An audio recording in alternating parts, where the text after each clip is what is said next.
do I introduce myself? Wow. I don't think I've had to introduce myself since pandemic because you hardly go out. There aren't any like things happening. If I'm invited somewhere, they already know who I am. If I'm not invited somewhere, I don't go. Right. So I never have to introduce myself anymore.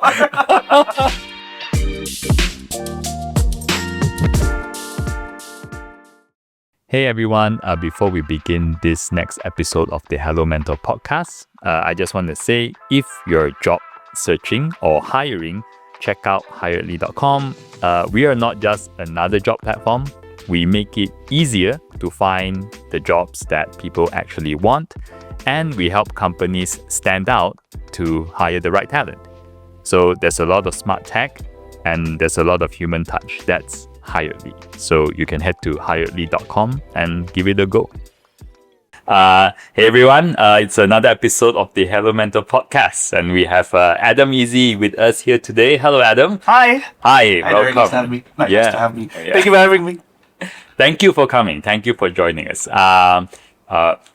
Would you like to introduce yourself for those of you who are maybe getting to know you for the first time? Hi, I'm Adam Izzy. I'm a musical storyteller. I make stories and music online. Most of the time, I try to make people laugh, but at the very least, I try to make people feel something. Right. Yes, I saw that in the bio. So you describe yourself as a musical storyteller. Yeah. Is there any reason why you describe yourself this way? I think I started off wanting to make music, just like being an artist, and then eventually it progressed and evolved into me realizing stories are what I want to tell, and musical forms is the format that I want to use. So hey, musical storyteller. That is very interesting. In fact, I've spent a lot of time on your TikTok page. I see that the way I hope not too much. it's really good, by the way. Like, it's really awesome. Yeah. And you share a lot of like funny anecdotes, but it's always in the form of music. Yeah. I mean, I feel like the moment music is involved, we're more interested. And then there's something really funny about the pacing of having something in music. The comedy pacing, the timing of the storyline, it flows a little bit better for some reason. Right. Yeah, there's something just bumped into. It's not something I calculated out. Right. And when did you, is this something that started in your childhood when you sort of discovered that you have this inclination to music? Music, I've always wanted to sing. I had piano lessons as any Asian kid growing up. But the moment I wanted to do music professionally was when I was maybe in college. I liked singing. I started taking up vocal lessons, which was for hosting events at the time, funny enough. Then eventually it just naturally progressed to where we are today. So you started from college?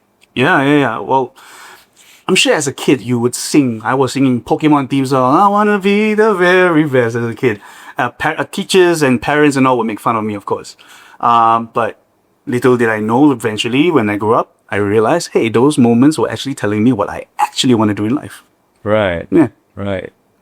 Interesting. And then so you still started discovering that you kind of like music in college. You took like vocal lessons and all that. Yeah. So again, like I said, I did the old piano thing, grade 8, finished it and everything. Finished grade 8, didn't want to touch a piano for the rest of my life. I told myself I hated this. Oh, is that right? Because it was classical music, not like the modern pop stuff. And then I started hosting events. We'll get to the chronological thing of it later. Right. But I took vocal lessons because I want to strengthen my voice. Little did I know that singing was actually what I felt good doing. Right. Yeah. Right. I think when we kind of looked up information about your background, apparently you had your own recording studio in your bedroom or something at one point. Yeah.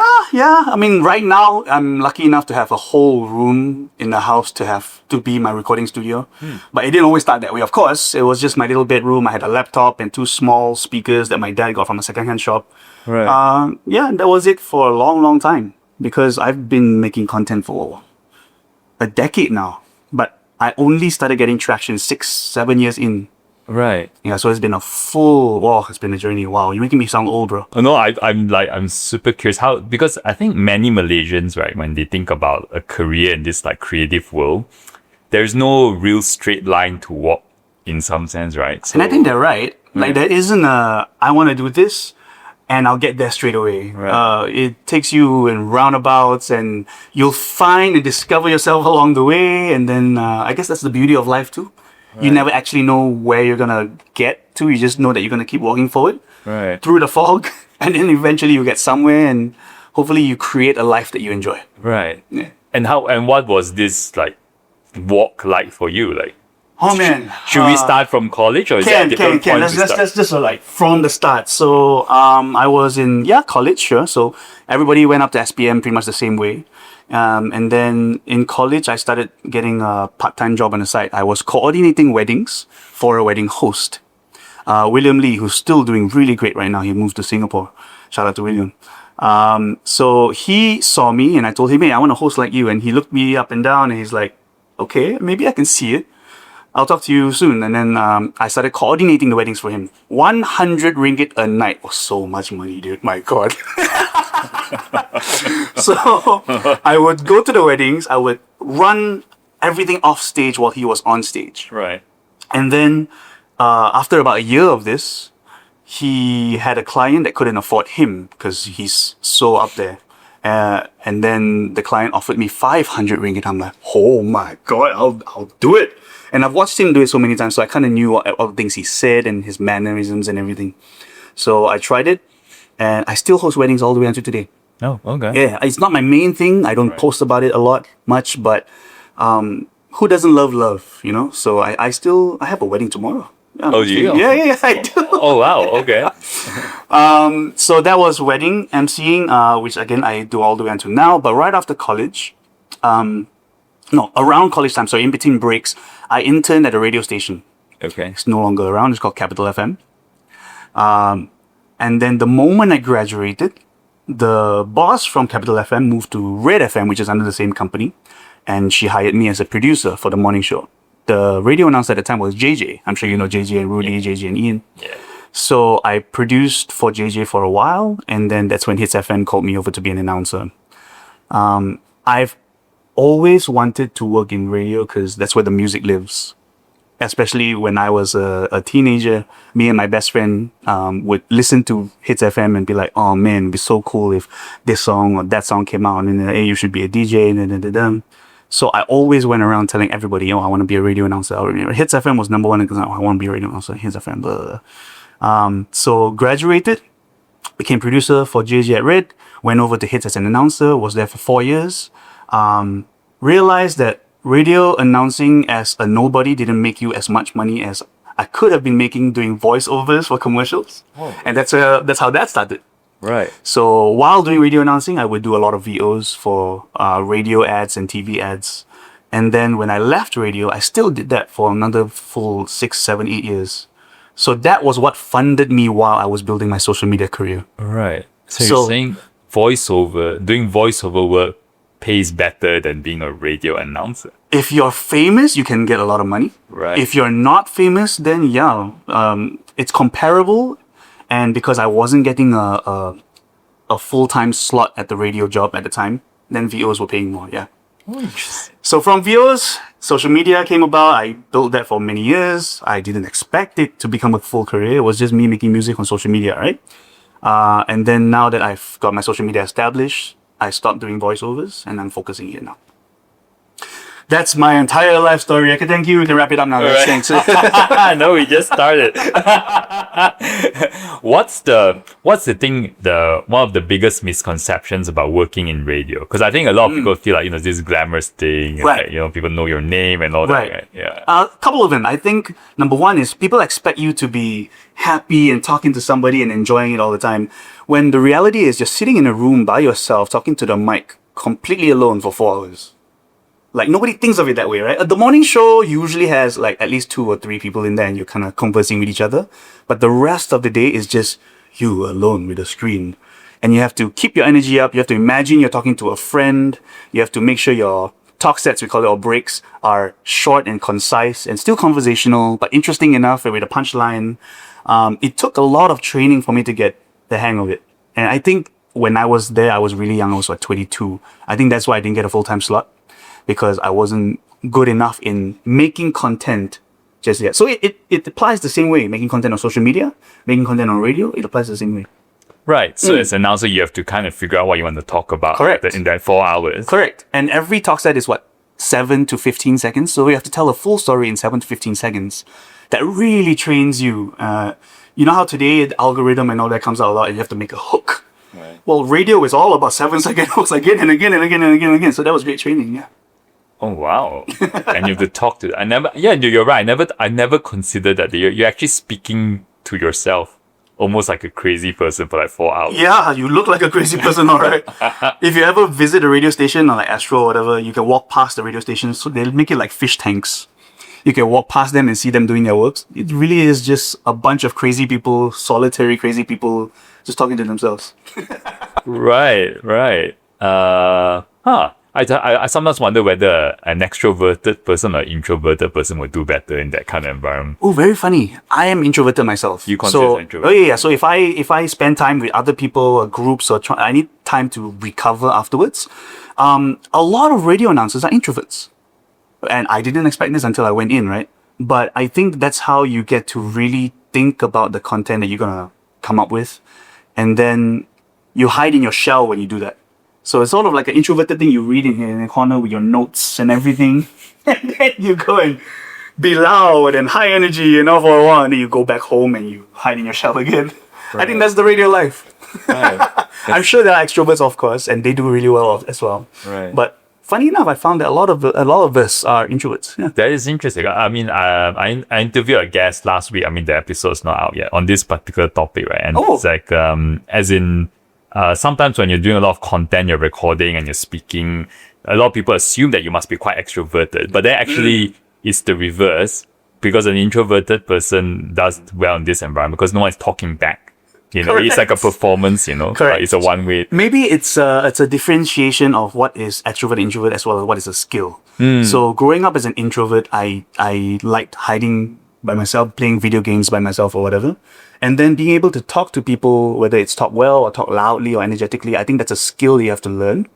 So introverted or extroverted can still learn the same skill. It's just what you prefer to do after you do the job. Do you prefer to continue hanging out with your friends and you feel energetic from that? Or do you need to recover and regenerate your powers again and then go back out again? Right. Are you an introvert or extrovert? I am definitely introverted. Yeah? What do you do in your spare time? What do I do in my spare time? I have my laptop with me all the time. Okay. I'm reading something, not necessarily work. I'm like just reading stuff. Oh, nice. You're a reader. Oh, cool. Yes. I just like being like by myself. I won't bother you after this. No, because I always find that the best test for what you really like is when you have complete freedom. Let's say in that whole day, like let's say my family is busy and what do I choose to do? I always find myself choosing to just be by myself.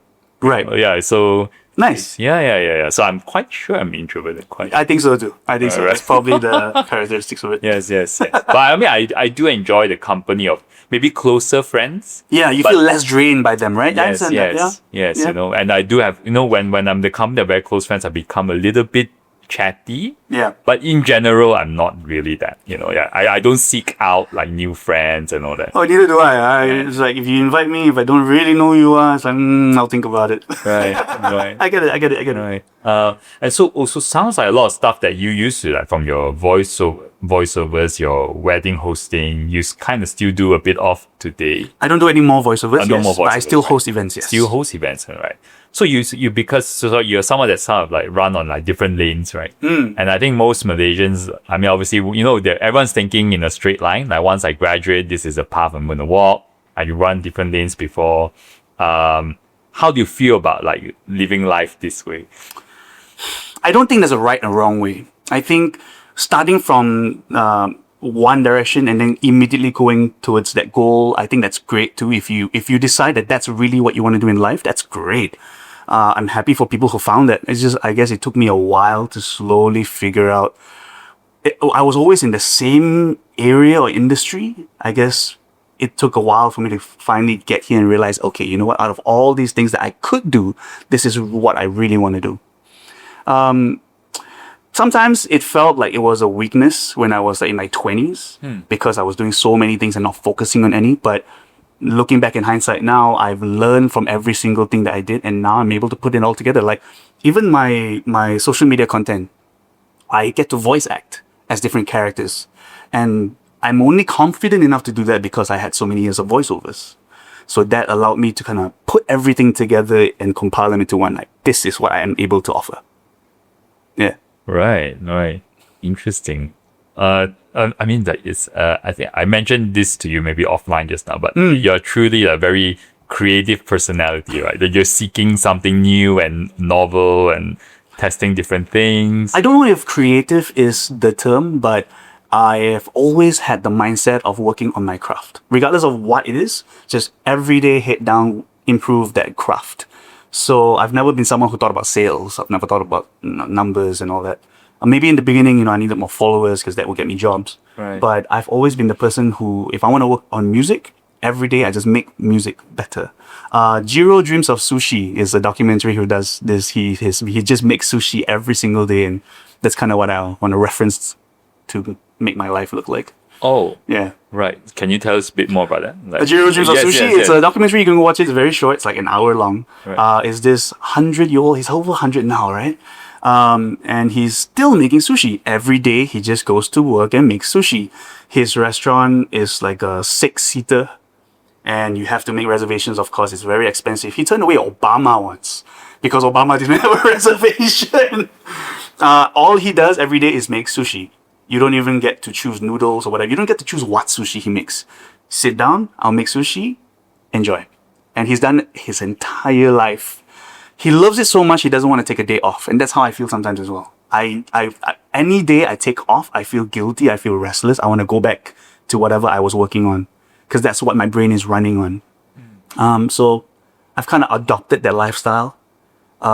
Whether by choice or not, I don't know, but I've just had the mindset of I need to make this better.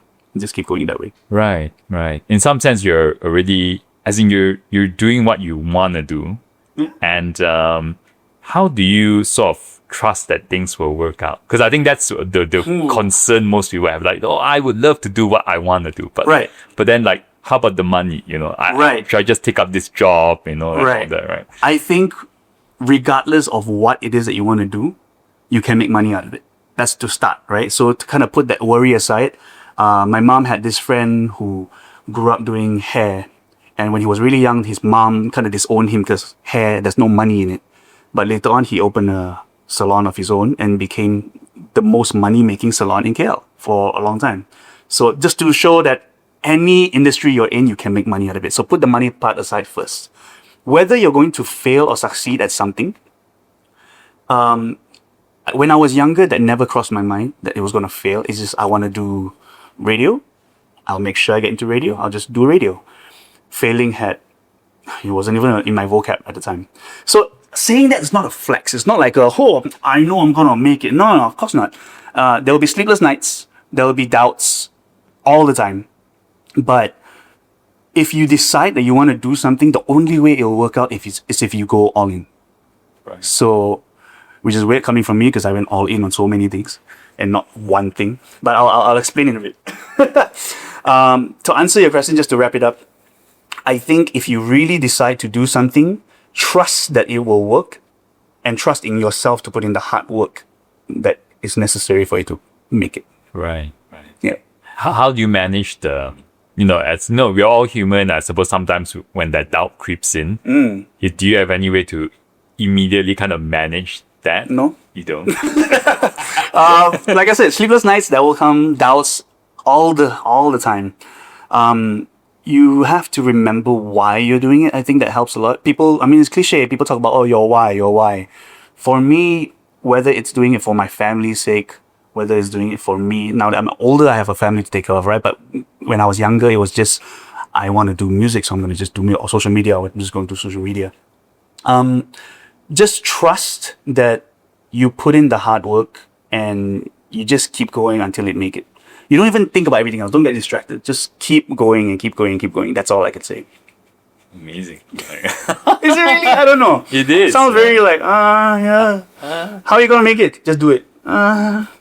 But this is, I suppose, because obviously I just a bit of background about Sure. me. Right? So this is the first business I've ever started. So when I started, I have no idea how to run a business. In some sense, I can kind of relate to what you're saying. Which part? What helped you especially? Just jumping in and kind of like somehow believing that it will work out. You believe in yourself that it will work out, right? Like whatever happens, whatever bad things happen, you will work it out.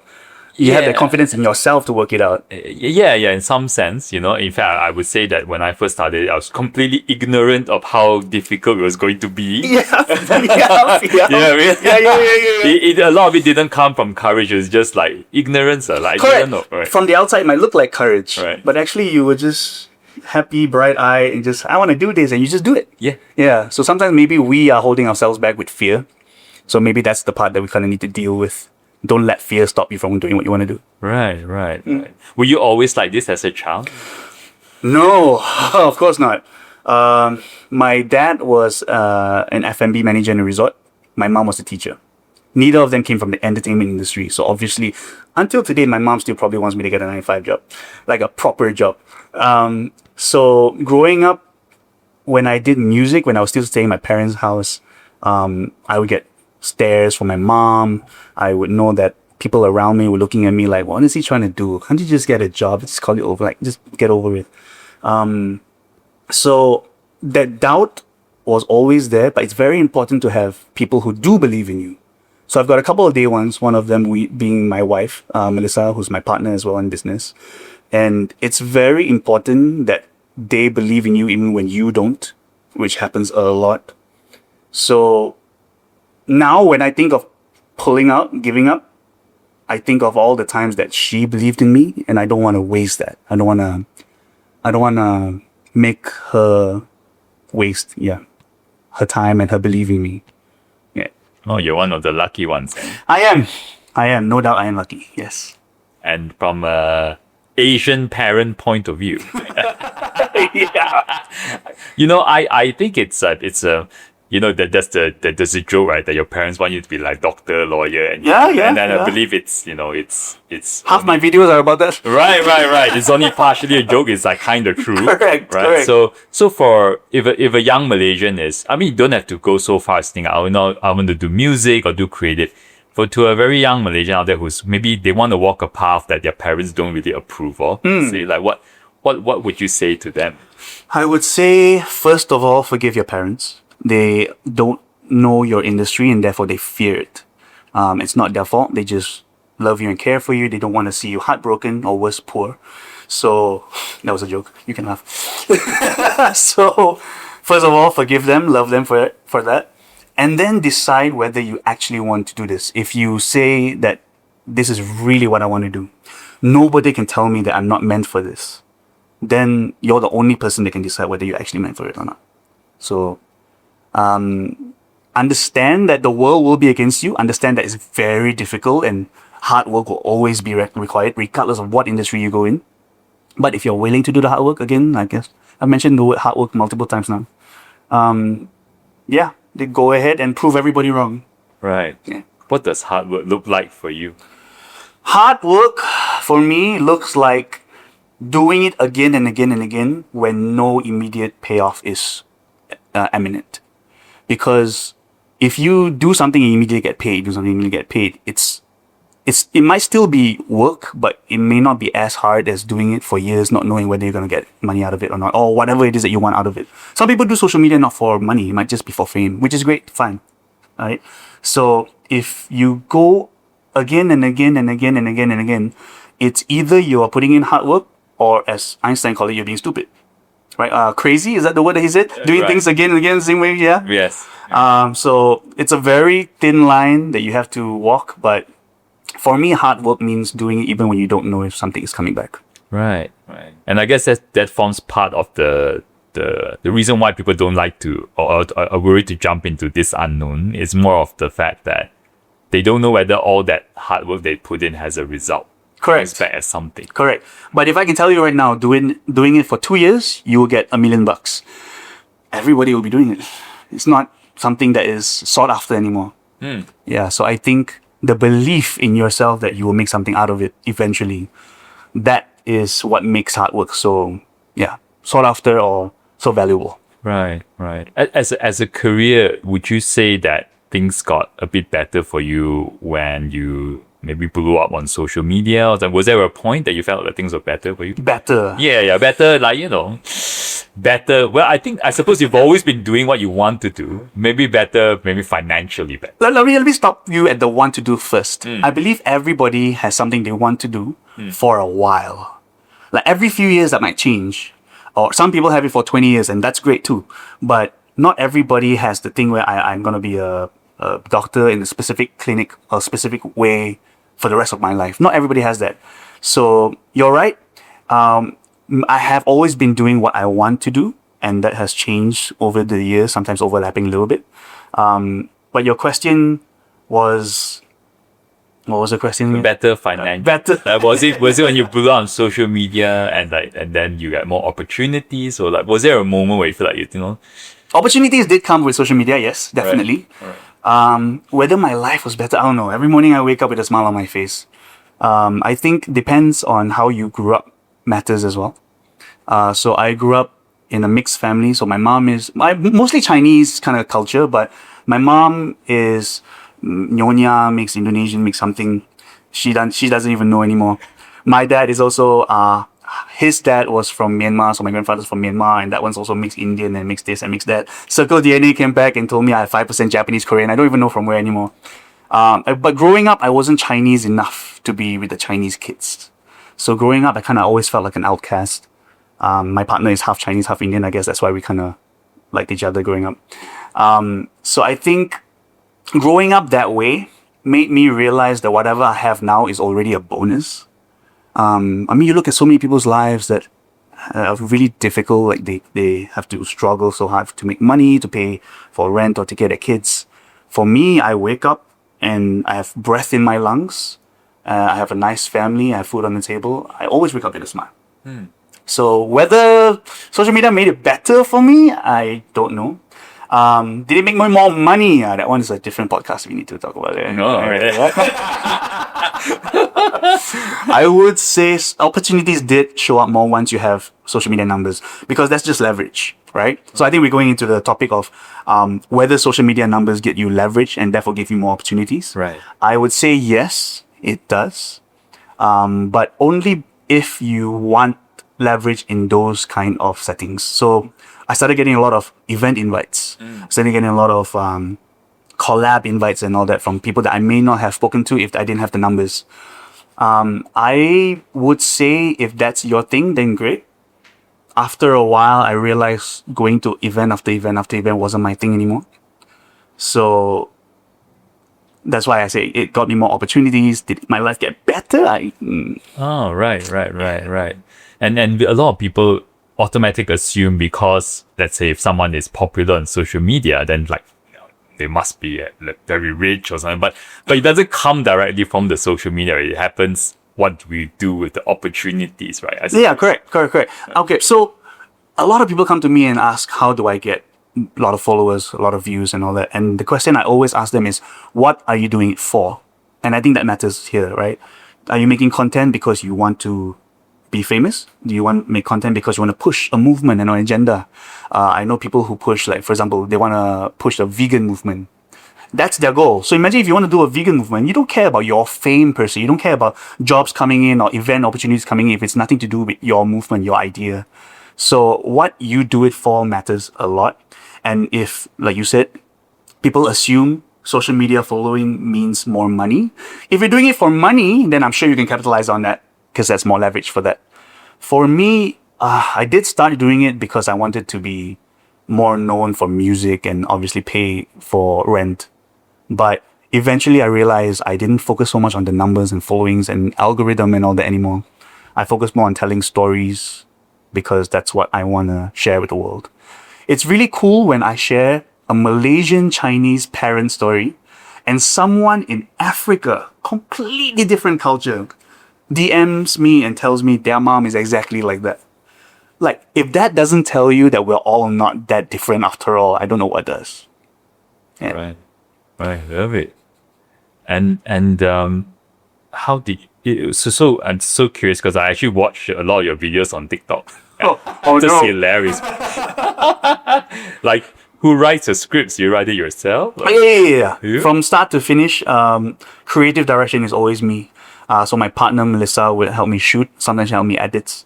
But in terms of like comedic timing, in terms of script, in terms of the storyline, I don't let anybody touch Right. my stories. Yeah. Right. I noticed, and correct me if I'm wrong, because I was looking through like the feed, like the entire feed. So you don't post that often, right? Like Oh, I do not. Yeah, you're right. Yeah. So because I just went to like page 2 or page 3, and I'm like, hey, I'm 2 years in. But still, typically, because we as a company, we do a lot of social media, and the general advice is you must post every day, Right. You know? But you seem to focus more on quality and not quantity. Seems like it. I think it's possible to have both. I'm not saying that you can't post a lot and still do well. But I think a misconception is you need to post a lot but not worry about quality. I think that's the misconception. You need to post a lot, sure, but you still need to make sure your posts are good, because everybody's posting so much nowadays. The way you cut through isn't by posting more. The way you cut through is by making good quality. But saying that, I've never thought about algorithm. I've never thought about trends. I've never cared. I guess care is the word, because regardless of what changes in the algorithm tomorrow, what will always do well is a good story. So right now with social media, with TikTok and Instagram and all that, before that we had Vine for a while, and obviously YouTube's still around. Way before that you had TV, before that it was radio, all the way back to us sitting around campfires, telling stories to each other. What still carries until today is a good story. So I don't think about algorithm and how often I post. I think about how good my story is. I believe everybody can kind of use that a little bit. If you're posting 3 times a day or 3 times a month, your story should still be good first. Yeah. Right. Yeah, it makes a lot of sense. I mean, like, I study technique a lot, and when I watch some of your videos, I'm not saying you don't use any technique, but the video, it's story, but you deliver it in such a unique way because you combine your music, with humor, and it's like a skit, like there are 3 things combined in one, and Right. and it's so uniquely and there's an Asian angle a lot of times, I think I'm almost masking it with music. But what people don't realize is, even if you remove the music, the pacing, the punchline, the hook, people like to talk about hooks nowadays.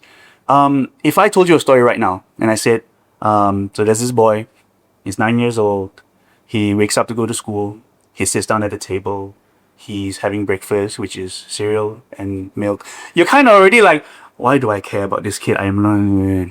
But if I started it off with, let's see, the kid with the cereal and milk. It just came out with this on the spot. Let's see. If I came out with, can you imagine what happens to this kid if he went to school without his cereal that day? Then you're like, wait, what? Why would that? So the 3-second hook in the beginning is just a part of storytelling in the end. Right. It's just, sure, our attention span has gone down. People scroll faster, sure. You need to capture them in the first 1 second, 2 seconds, whatever, sure. But in the end, it all comes back down to still storytelling principles. Because if you have a good hook, but your story kind of goes away, you don't have a nice punchline or climax or whatever at the end, people will still scroll away and not care about your content anyway. So it's really not so much about hooks and all these jargons. In the end, the story needs to be good first, and then you tighten the screws to make sure it captures today's audience. That's how I see it. Right. Yeah. And where do you draw inspiration for your stories? Because I think one of the reasons why they do so well, it's very relatable, Right. and yet told in a very unique way. So where do you draw inspiration? Everywhere. A lot of people would see my videos and be like, oh, I guess his mom is like that. Not really. Not all of it. Some of it, sure. Like, do not mess with my mom's Tupperwares. But everything else, a friend's parent's story. Or you could tell me about your breakup right now, and I might have an idea in my head and come up with a story.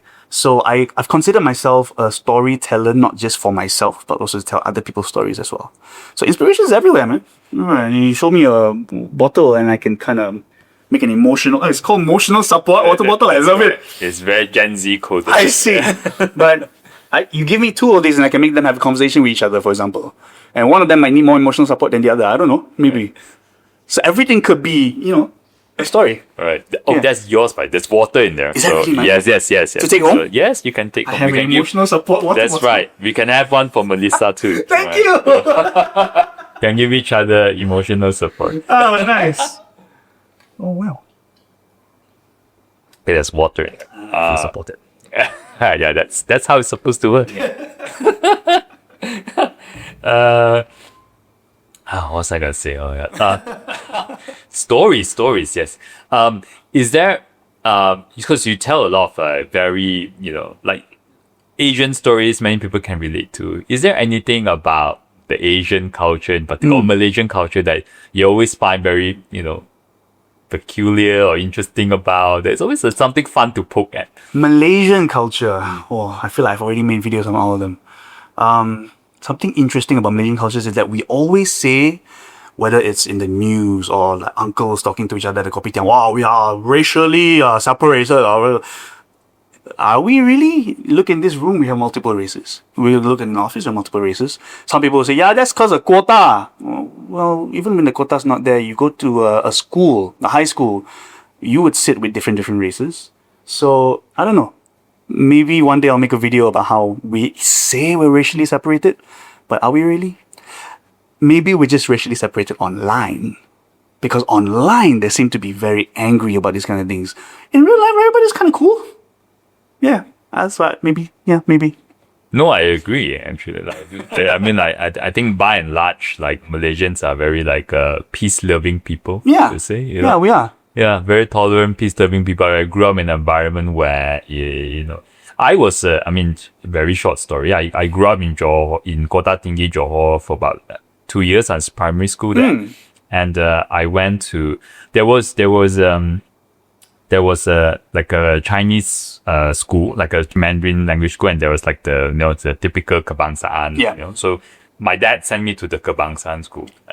Yeah. So What? Yeah. Does your dad not speak Chinese? Is that why? He does not. But the main reason why he sent me to kebangsaan school is because he wanted me to just, I don't know, just be a part of different culture, like like in Kota Tinggi, like just go Cool. there and anyway, I didn't speak any Mandarin lah. So in any case, if I went to a Chinese school, You would have struggled. I would not made it after the second week or something. Right.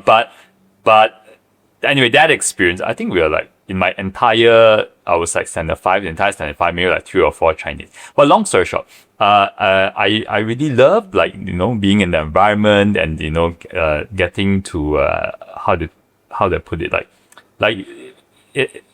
I was like a different person there, but I get my best friends were like Malay, Nice. Indian, and it was such a great experience growing up, even in a small town and all that. And I feel by and large, most Malaysians are like that, Yeah, right? It feels that way. Yeah. But so you went from that. How did you create Hiredly? Like, what's the story behind Hiredly?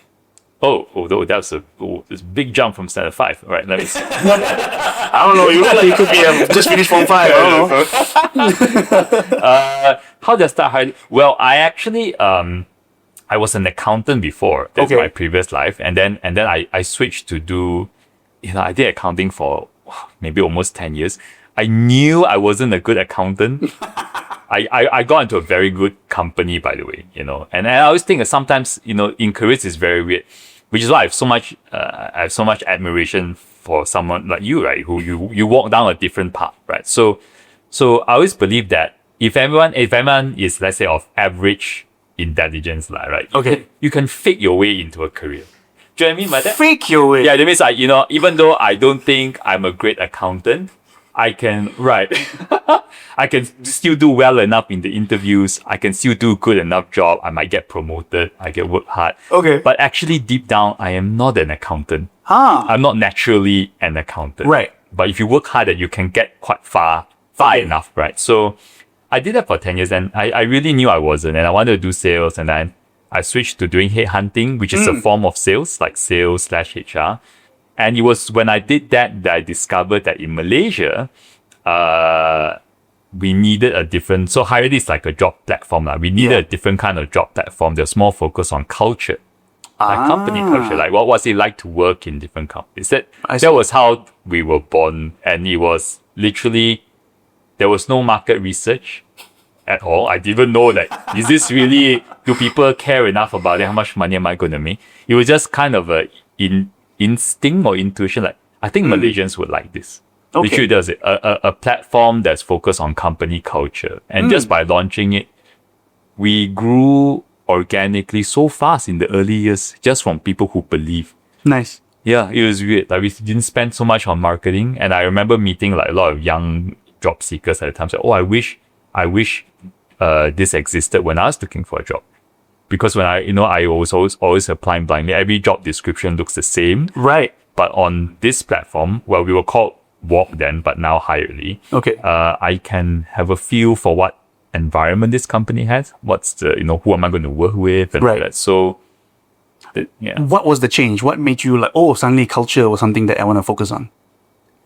I think it's partially from my own experience as an accountant, and then I moved into headhunting or recruitment.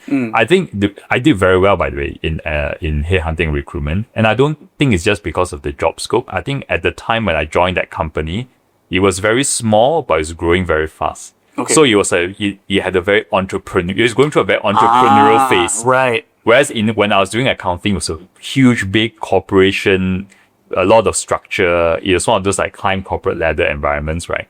Whereas when I was doing recruitment, it was like building a business. I see. And the culture is completely different when you're building a business. I see. And then I always thought to myself, you know what? I got lucky. I got lucky because somehow I ended up that company and my career kind of blew up and I did really well. Had I stayed in accounting, most likely not.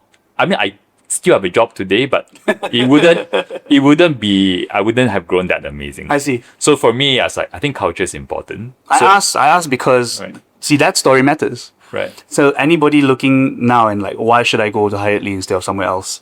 That story that matters, they might resonate with them. Right. They might have seen the culture somewhere else didn't work as well, and they'll be like, I like this story. I wanna add to this story. I wanna support this story. Right. So again, that's why I was asking questions, because I feel like that story really matters to not just you but everybody who works here. Right. Yeah, Oh, yeah. thanks you. Yeah, You yeah. helped me come up with the story. Yeah, the next week's content, please do that.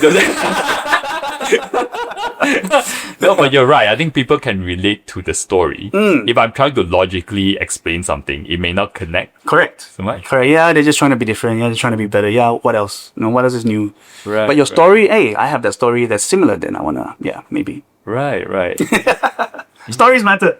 Stories always matter.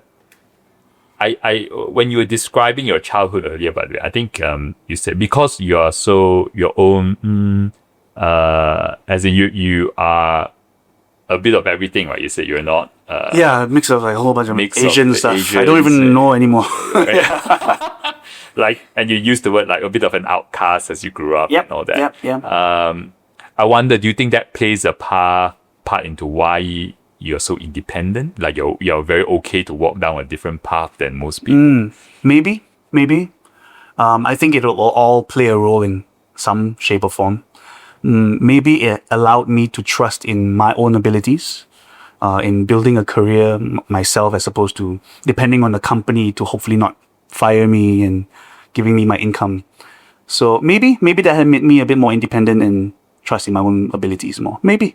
Right. And I asked this because when I read this article by a very famous entrepreneur, and what he said was he's noticed many successful entrepreneurs actually were, I don't think they used the word outcasts, but it meant something like that. Like they never fit in Oh, okay. through their life. They've always been very comfortable, not really fitting in, or they haven't fit in for whatever reason. I see. And then that person and that sort of built this character where they believe they can be different and they start doing their own thing and all Interesting. because they never fit in. Right? I'm sure that's something to look into. Did you ever feel like you fit in? I didn't either. So because my dad used to work for the government and they would move him to like different parts of Malaysia. I see. So you always had to make new friends again and again. Always had to make new friends. I never stayed long enough to like set my roots Right. in a way. And when I moved to, so like I was in Ipoh and then KL and then went to Johor, every time I move to a new place, you feel like you have to earn your place again. Right. Like I was Right. always like, like I need to like earn my spot. Right. I think I couldn't take anything for granted. So maybe there is something there. Maybe there is something in your own ability to build whatever you want to build. Yeah, and that's why I was so intrigued when you used this, when you said that you grew up a bit like different. And I was maybe that played into why you're still walking a different path. Because you Maybe. never feel like you need to belong. I don't think it makes you choose a different path. I'm sure people who grew up like me could still be an accountant, a lawyer, whatever, join a company. I think that's still something they could do.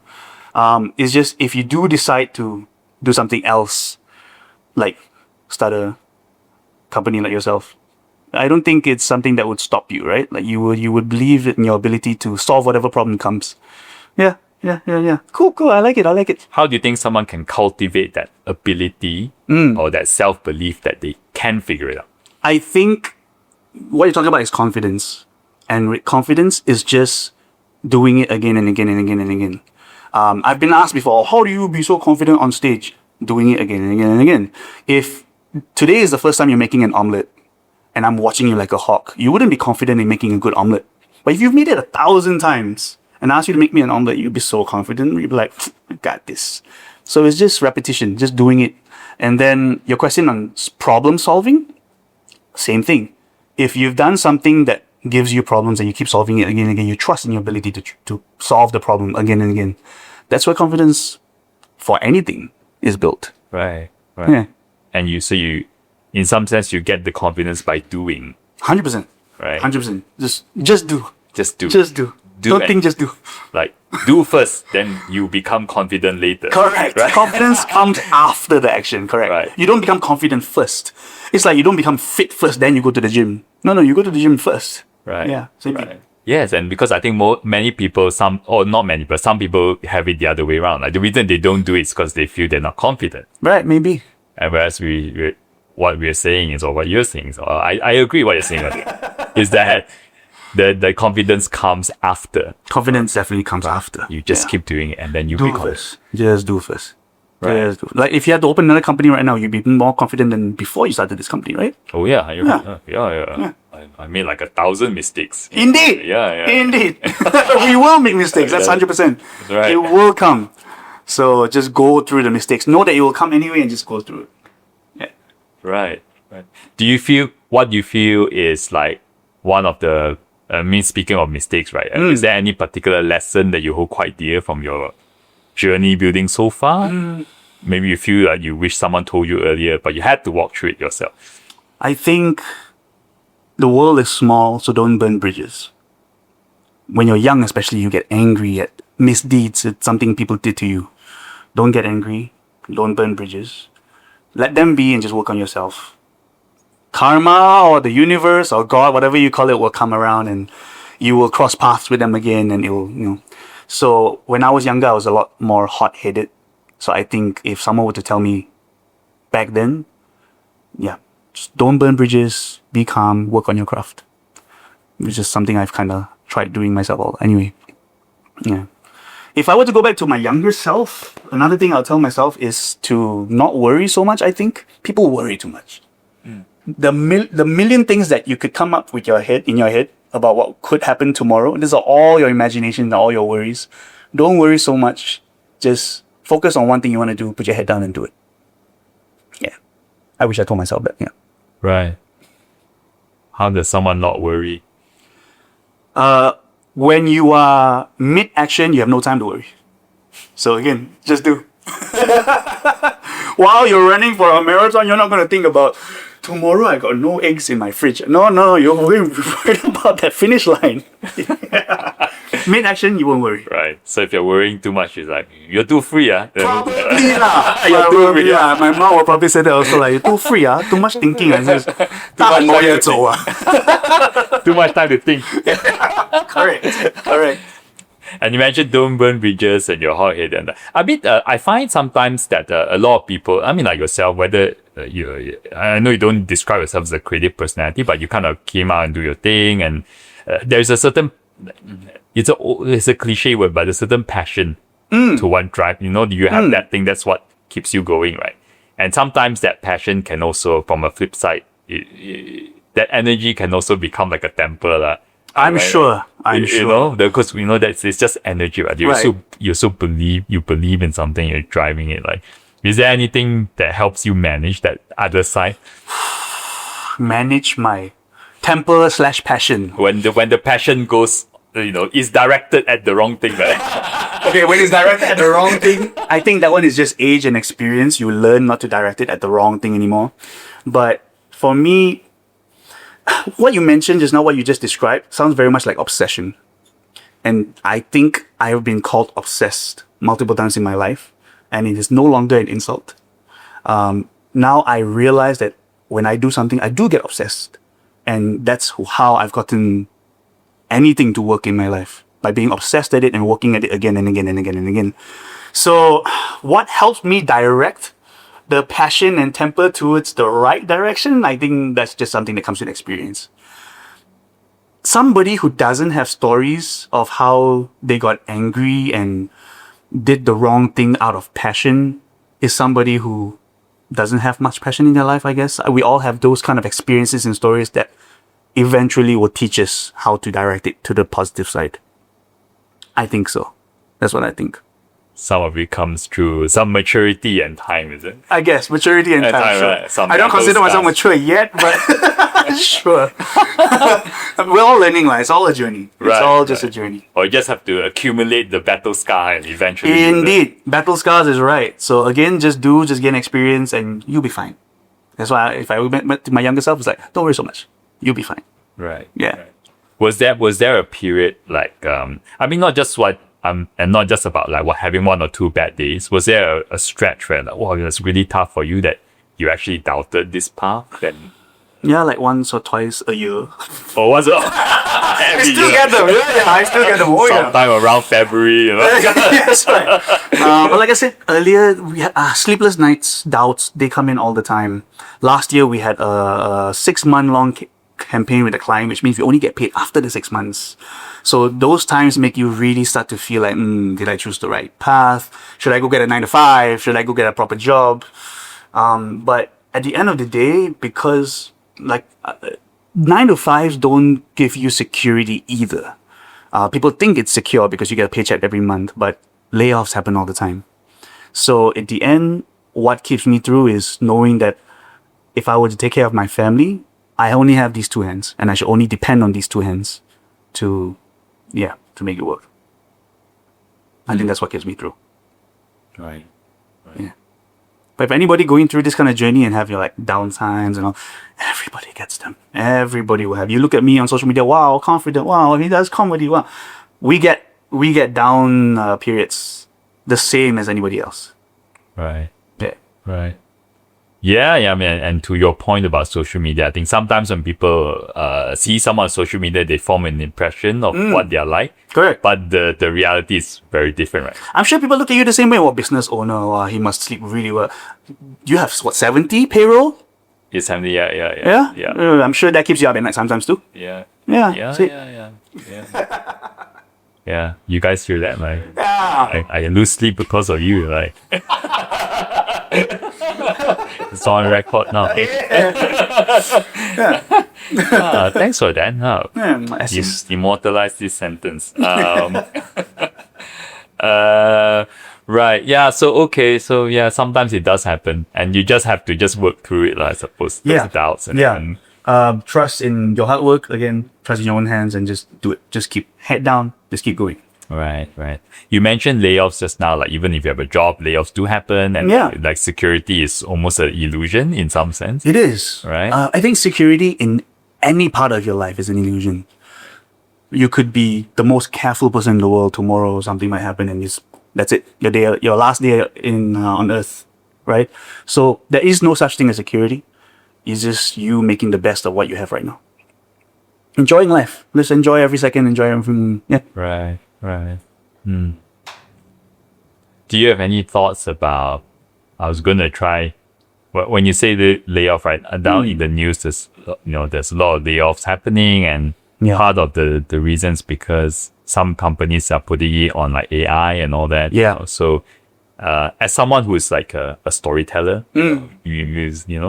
musician storyteller. Is it? Musical stories. Musical storyteller. Sorry, musical storyteller. And AI is obviously encroaching into the creative space. Do you have any views about AI? I think AI is a tool just like anything else. So AI can be scary because it speaks like a human, I think, and that's what scares a lot of people. But it's just another hammer. And who wields the hammer and how he wields the hammer is still what matters more than the hammer itself. So I'm sure companies nowadays will use AI to make music. And people might think, oh, Adam, aren't you worried that that's going to take your job and nobody needs human music anymore? But I'm still the human who puts the emotions in the story. The AI won't be telling stories about my mom that resonates well on social media. So whether people should worry or not depends on what your job is. I'm sure some jobs are taken the same way taxi jobs were taken when Uber came out and Grab came out. So it's the new tool that people are learning. Whether you should fear it is a different question. I think people should just learn how to use tools as they come about. Every few years, there'll be new tools. Even social media platforms, right? Like I said, just now was Vine and YouTube and all that. Now there's Instagram and then TikTok. After TikTok, there'll be another one. There will be another one. We know this for sure.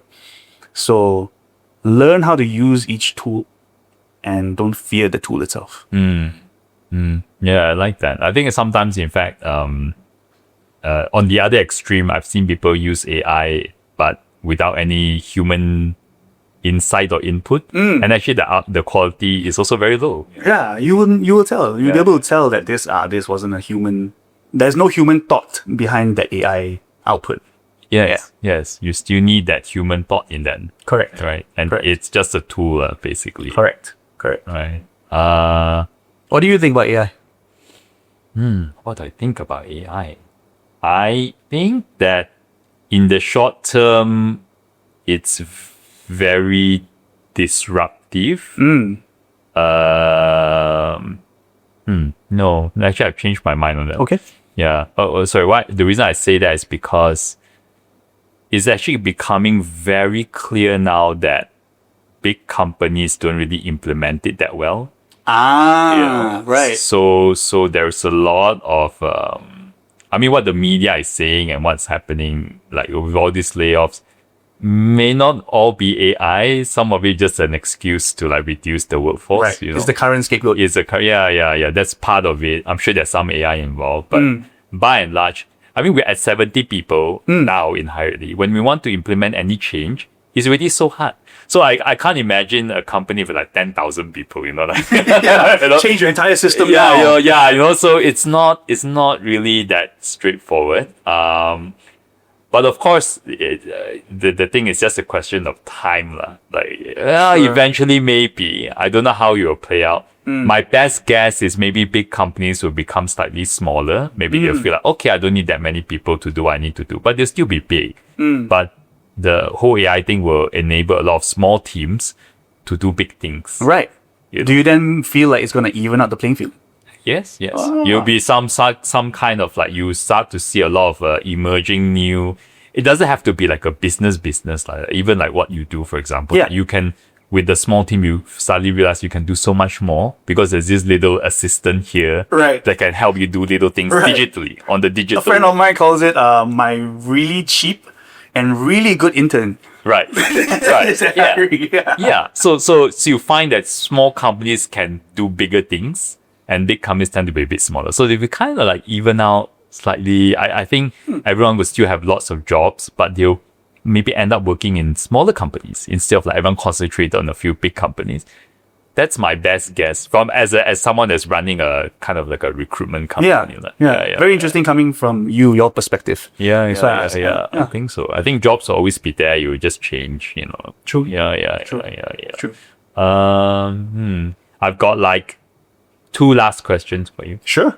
What do you think of the Malaysian creative scene? Like, what are your thoughts about it in general? What do you wish was different?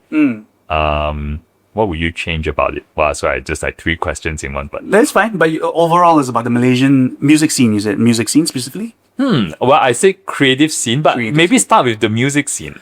I think the creative scene in my head kind of feels the same way, which is we're kind of segregated right now. Whether it's based on language, whether it's based on who is in which clique. It feels very disjointed. So I think what would be great is if we could come together and make one big music, not platform, but like a big music group.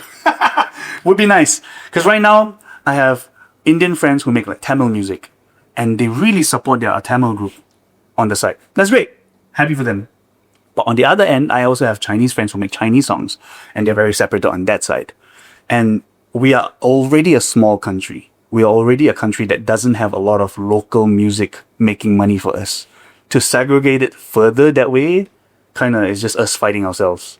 So I am working on myself now to make myself big enough that I can change that a little bit. But until I get that size, all I can do is kind of, hey, good job. Hey, yeah, nice. Oh, your song, good. Yeah, that's all I can do for now. Right. Yeah, but I really think we have enough power, enough creativity, enough talent to pull it all together and make ourselves, at least in Southeast Asia, M-pop should be big. M-pop should be so good because we have so much talent here. Right. It's just none of the talent are speaking to each other or doing stuff with each other. Right. Yeah. That's a very interesting perspective. Like, as in, like, yeah, you're right. I mean, everyone's listening to music in different language. Correct. This way, right? Correct. Like the English radio stations or the English songs that you listen to would definitely be from overseas. Whereas when you go to Thailand, everybody listens to Thai songs. I think it was 50% of their radio has to be Thai songs or something like that. It's a law that they have there. So everybody supports Thai music and Thai musicians. Here, this language won't support that language won't support that. So nobody knows each other. There's no money going around. Right. How are we supposed to grow that way? Right. Yeah. That's how I see the creative scene here. Right. And you're right in saying that there is an opportunity for a version of Malaysian music that combines many of our languages, maybe. Would be nice. It's just, it needs to be done in a way that if you put 5 languages in one song, you won't deter the listener who only listens to English songs, only listen to Malay songs. Right. Because if there's a song that starts in Mandarin and you don't speak Mandarin, you might not want to listen to it. Right. But at the same time, everybody listens to K-pop songs. We don't know what it's all about. So it just needs to be done in a way that sounds interesting enough for people to listen in. Right. I think that will take time. Obviously, as any change will take time. It is something that's sometimes on my mind because it makes it so much harder for me as a musician to grow as well. So in the future, if there's something that I can come up with or I can think of that can change that, I would, yeah. Oh, Would be nice. They support that. I think it's a brilliant idea, actually. Like, Does Hurriedly hire any musicians? I know, yeah, we don't. But what you're saying makes total sense to me. You know, like, because I mean, you mentioned K-pop, right? I mean, even K-pop today, I mean, we don't know what they're speaking, but there's already a blend of languages in K-pop. Correct. Right? I mean, Korean, English, and sometimes they put in other foreign languages. Yeah. People are so used to, getting more and more used to this. Correct. Annyeonghaseyo is Japanese. It's a Japanese artist with Japanese rap lyrics. No, yeah, you're right. Right? So I think, I mean, we are living in a much more global world now. And if you come up with a Malaysian band or group and like, you know, I don't know, again, I'm not a musician, but if you're right in saying that if the story starts in, let's say, Mandarin, a lot of people might switch off, but if a common thread is, say, English, and then you have a bit of everything. Yeah, that might work. That might work. Yeah. I know some artists from, let's say, Taiwan or like Chinese American artists, they do that. They do English first, they get their usual crowd first. And then suddenly they put in a little bit of Mandarin here and there, a little bit of Cantonese here and there, and it works. It suddenly becomes style. Yeah. Yeah. So maybe that's something that we could do in Malaysia. Is just, I don't know if we're not ready for it or if nobody is brave enough to start that just yet. Maybe in the future.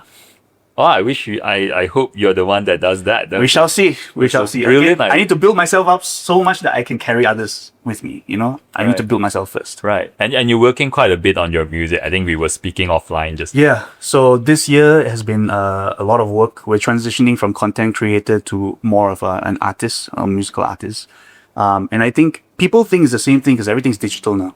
But the thought process is very different. Suddenly I'm making serious music as opposed to comedy music. Because I tried the comedy music way, put it up on Spotify, and I don't get streams.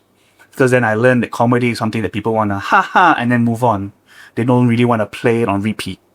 So now that I'm moving towards music that I've always wanted to make and make serious music and making on Spotify, the image changes, the content that I put out that pushes that song or those songs changes, my identity changes. So that's what we're doing this year. Yes, working a lot more on the artistry side.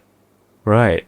And if someone once wanted to find your music, where's your Izzy, same name everywhere. ADAMIZZY.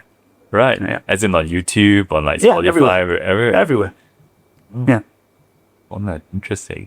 Right. Do you have an album that's gonna come out sooner? See, people don't even know I released an album last year. Was Did it you? last year? 2 years ago? My God, it's been a while. But so albums are combinations of your previous songs and then a few more songs added to it. That's how I'm doing it now. So every month or so, I release a new single. Albums in the music world, singles are what gets you discovered and gets people to care about whether this artist is good or not. Albums are only when you are already known. People want a full body of your work. That's when usually, not always, of course, but usually that's when albums are useful. They want to know more about you and want to listen more to you. So for now, I'm focusing more on singles because I'm still in the discovery phase. Yeah. Right. And you try to find that, I suppose, that style that you like. Yeah, that sound. That sound, right? You need to be able to be like, the moment someone hears you, whether it's radio or someone playing in a cafe, or something, it's like, hey, that's Adam Izzy. Right. That's how you know. Because if I hear Rihanna's voice, she needs to sing 2 words. I know that's Rihanna, right? Or any artist you can think of. So that's how you find your sound and make yourself distinct enough. That's when you know you've made it. Is there a community of musicians in Malaysia? There are multiple communities. Like I said, the issue is that we're not one big community. I see. It's multiple small cliques almost. Right. And you also like meet out and brainstorm and like stuff like. No don't- brainstorming No? happens. No. I'm thinking too corporate here. Maybe a bit too complicated. Within the communities, they make music with each other, and sometimes they do well, sometimes they don't. But communities and other communities don't really mix much. Right. That's again that separation that happens. Yeah. So I know a lot of them as friends, but again, even I don't make a lot of music with them because it just doesn't seem like it makes sense for me to make a Tamil song right now, for example. Right. Right? In the end, the audiences aren't ready for it, or I'm not ready for it, and then we keep ourselves separated. So that's just something that it is what it is, just how it is right now, and maybe it'll change in the future. Right. Okay. And I'm sneaking in another Sure. question. So on social media, for a young person right now out there who's obviously looking at people who are very popular on social media, whether you want to call them influencers and all that, right? And you know, it's something that a lot of people feel like they want to do. Like, yeah, I want to be famous and all that. What kind of thought or advice would you give to them? Firstly, think about why you're doing it. If it's just because you want to be famous and have followers so you can brag to your friends, that's cool too. That's perfectly fine. But knowing why you're doing it will dictate a lot of decisions along the way. Like how long you do it for, which jobs to take and not to take, who would you collab with, what kind of content you make. So once, I know some people who do content, they don't know why they're doing it for, and eventually they kind of get lost. Like maybe they got a few videos that do well, and then after a while they're like, do I still do this video? Do I still do another video? Do I try something? They don't have a direction. So the why matters. Once you discover or decide, sometimes you don't really discover, sometimes you just, I'm going to do it for the money. Just do it for the money. Once you start it, prepare for a lot of hard work. Prepare for a lot of videos going up before you actually see results. I took 6-7 years. 6 to 7 years. You don't have to take 6 to 7 years. So nowadays, hopefully, things move faster for a lot of people. But it will take months at least. So if you really want to do it, don't get discouraged. Do it for at least 6 months before you decide to change course or something. If you decide to do it, really go for it. Send me a DM. Ask me any questions. I reply all my DMs. So ask me anything. Mainly. Last question. Sure. And this is about, I suppose, living with uncertainty, I guess, from a career point of view. Okay. So to the young Malaysian out there, and it's very common now, right? A lot of people, like the first 10 years of your career, I find it's actually very important because it usually, not always, usually dictates what the rest of your career is like. So if someone's in a job for a few years and they're sitting there wondering, is this really what I'm supposed to be doing and all that? Should I do something else? And I'm not even saying that they should come out and like be on social media or do creative work or what. Just start a change a company. job. Not even like start a company. Like, just like, should I switch from sales to marketing or marketing to sales and all, whatever that is? Yeah. They're just afraid to make that decision. What would you say to someone like that? I would say never make decisions based on fear, but also truly ask yourself, truly look in the mirror and ask yourself, are you just afraid of hard work? Because sometimes a job might feel hard because you have to put in hard work. Any job will have hard work. So if you are not afraid of that and you truly want to make a change, go for it. Really decide on what you want to do. I think a lot of people are fickle-minded nowadays, in a sense where today I want to do this, tomorrow I don't want to do it anymore. And you'll never get anywhere that way. So kind of wear blinders and just choose one thing and just go for it for at least a while before you decide to move to something else. But once you do move to something else, stick to it. Yeah. Love it. Thank you, Adam, for joining us today. Thank you, Brandon. That's a great way to wrap up this episode. Awesome.